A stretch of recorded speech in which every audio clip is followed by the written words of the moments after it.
Nanti masuk Sya'ban perbanyak baca sholawat. Masuk bulan Sya'ban perbanyak baca. Ustazah kan kemarin Rajab abis subuh sama abis maghrib baca Allahumma ghfirli warhamni wa tub alayya 70 kali. Lanjutin apa enggak? Enggak usah. Jadi itu memang bacaan khusus untuk bulan Rajab. Gantinya apa Ustazah? Balik aja kayak yang dulu-dulu. Maksudnya habisnya sholat, ibu biasa baca zikir kan? Apa itu? Udah langsung aja. Tapi sisanya hari-harimu perbanyak baca sholawat. Kenapa gitu? Sebab di bulan Sya'ban adalah bulan turunnya firman Allah Subhanahu wa taala, ya ayyuhalladzina amanu shallu alaihi wa sallimu taslima. Wahai segenap umat yang beriman, bersolawatlah kalian kepada Nabi Muhammad dan ucapkan salam kepadanya. Bulan Sya'ban ini adalah bulannya solawatan. Dan memang bulan Sya'ban ini para ulama menyebutnya sebagai syahrut tahliyah, bulan berhias. Bulan bikin kita jadi kelihatan, jadi tambah cakep.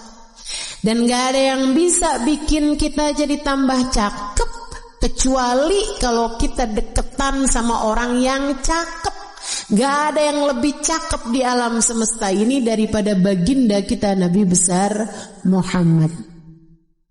Deketi Nabi Muhammad, banyakin baca salawat padanya, maka kamu akan terciprati cahayanya Nabi besar Muhammad. Dengan itu nantinya kamu lebih siap untuk masuk kepada bulan suci Ramadan. Teman-teman sekalian, malam nisfu Sya'ban 14 malam 15 itu insyaallah akan terjadinya pada malam Jumat tanggal 13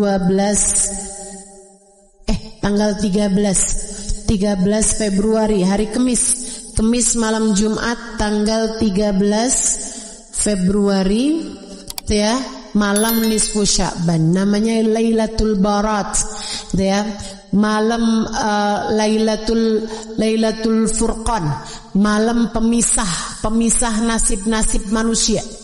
Kata Allah Subhanahu wa taala dalam Al-Qur'an, a'udzu billahi minasyaitonir rajim. Yamhullahu ma yasha'u wa yuthbit wa 'indahu ummul kitab. Allah Subhanahu wa taala menghapuskan apa yang telah tertulis di Lauhil Mahfuz atau menetapkannya. Apa yang telah tertulis dari nasib-nasib kita di Lauhil Mahfuz, ada yang ditulis, ada yang ditetapkan, ada yang dihapus. Nabi Muhammad ketika menceritakan tentang ayat tersebut, kata Nabi Muhammad, dzaka lailatun nisf min Sya'ban. Kejadian revisinya, isinya Lauhil Mahfuz itu terjadi pada malam nisfu Sya'ban. Innallaha yanzur fi lailatin nisf min Sya'ban fayaghfir illal musyrik wal mudmin wal musyahin. Kata Nabi Muhammad, Allah memandang hamba-hambanya pada malam nisfu Sya'ban. Kemudian Allah mengampuni hamba-hambanya kecuali yang musyrik, kecuali yang pecandu, minuman keras ataupun narkoba dan sejenisnya. Mudah-mudahan Allah selamatkan keluarga kita semuanya dari hal-hal yang semacam ini insyaallah. Kemudian wal musyahin, yang di hatinya masih menyimpan dendam, permusuhan kepada sesama hamba Allah Subhanahu wa taala. Itu sisanya Allah ampunin. Itu malam penting, malam nisfu Sya'ban, malam perubahan nasib. Ibu, malam revisi nasib. Nah ini nih pada setiap tahun itu Allah punya malam revisi. Jadi Allah Subhanahu wa taala ada yang netepin, ada hapusin apa yang telah tertulis di Lauhil Mahfuz dari nasib-nasib kita sekalian. Dari rezeki kita, dari keadaan kita hidup di dunia ini. Kemudian lagi termasuk darinya adalah masalah kematian kita, husnul khatimah ataukah su'ul khatimah. Karenanya di malam nisfu Sya'ban Kita diajarkan oleh para ulama-ulama kita untuk membaca Yasin 3 kali dengan niatannya masing-masing. Yasin yang pertama dengan niat Allah karuniakan umur yang berkah, umur yang panjang dalam taat pada Allah Subhanahu wa taala, umur yang panjang baiknya, umur yang panjang kebaikannya, umur yang panjang pahalanya. Bukan asal umur panjang waktunya, bukan.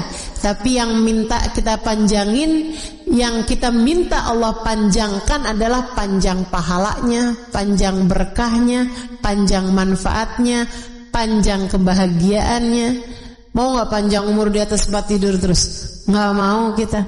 Gak mau. Makanya kita minta pada Allah Subhanahu wa taala umur yang berkah, umur yang dalam taat pada Allah Subhanahu wa taala. Kemudian Yasin yang kedua kita minta sama Allah Subhanahu wa taala biar Allah karuniakan rezeki yang halal, yang thayyib, yang berkah, yang mencukupi kita. Yang mencukupi kita. Biar cukup semuanya. Lagi mau ngawinin anak ada rezekinya. Kan ya? Lagi mau nyunatin ada rezekinya. Lagi pengen ngasih anak-anak hadiah karena lulus sekolah, ada rezekinya. Mau ajak anak-anak jalan-jalan, ada rezekinya. Itu tuh yang enak tuh, rezeki tuh yang kayak gitu tuh, yang mencukupi. Yang mencukupi, cukup gitu semuanya. Mau begini enak, mau ini enak, mau ini enak. Dan gak semua orang punya rezeki yang mencukupi. Kadang rezekinya banyak tapi kayak gak cukup aja gitu. Ada yang kayak gitu. Nah, kita minta sama Allah tuh rezeki yang halal, yang thayyib, yang berkah, yang mencukupi. Yang mencukupi kita sehingga gak lagi tertarik merezekinya orang. Gitu udah cukup kok, alhamdulillah. Itu yang kita minta sama Allah Subhanahu wa taala. Juga rezeki-rezeki yang lain, karena rezeki itu bukan cuma urusan uang.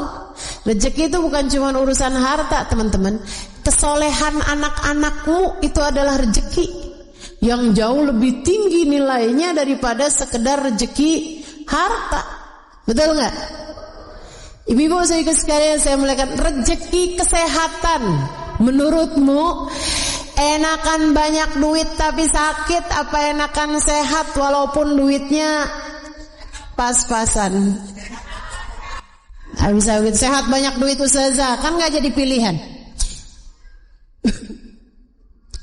Bagaimanapun kan tetap lebih enakan kesehatan. Jadi kesehatan itu rezeki lebih mahal daripada rezeki harta gitu.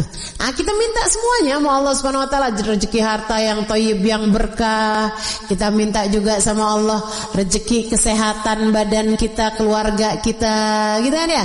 Kita minta juga sama Allah kesolehan diri kita, kesolehan keluarga kita, jadi ahli taat semuanya, jadi ahli ibadah semuanya, insya Allah. Kemudian Yasin yang ketiga, kita minta sama Allah Subhanahu wa taala, ini yang paling penting dalam kehidupan kita, yaitu dengan niat semoga Allah karuniakan kepada kita kematian dalam husnul khatimah, biar mati di saat iman begitu kuat dalam hati kita. Kita minta pada Allah agar di saat ajal menjemput kita, kita dimatikan dengan membawa iman dan Islam, bawa cinta pada Allah, bawa cinta pada Rasulullah, membawa bekalan amal-amal saleh, dan membawa dosa-dosa yang telah diampuni Allah Subhanahu wa taala.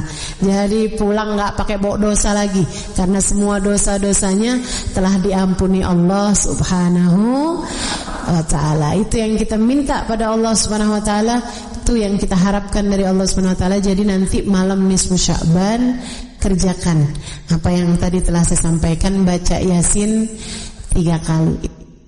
Habisnya nisfu Sya'ban yang gak biasa puasa sunnah gak boleh lagi puasa sunnah.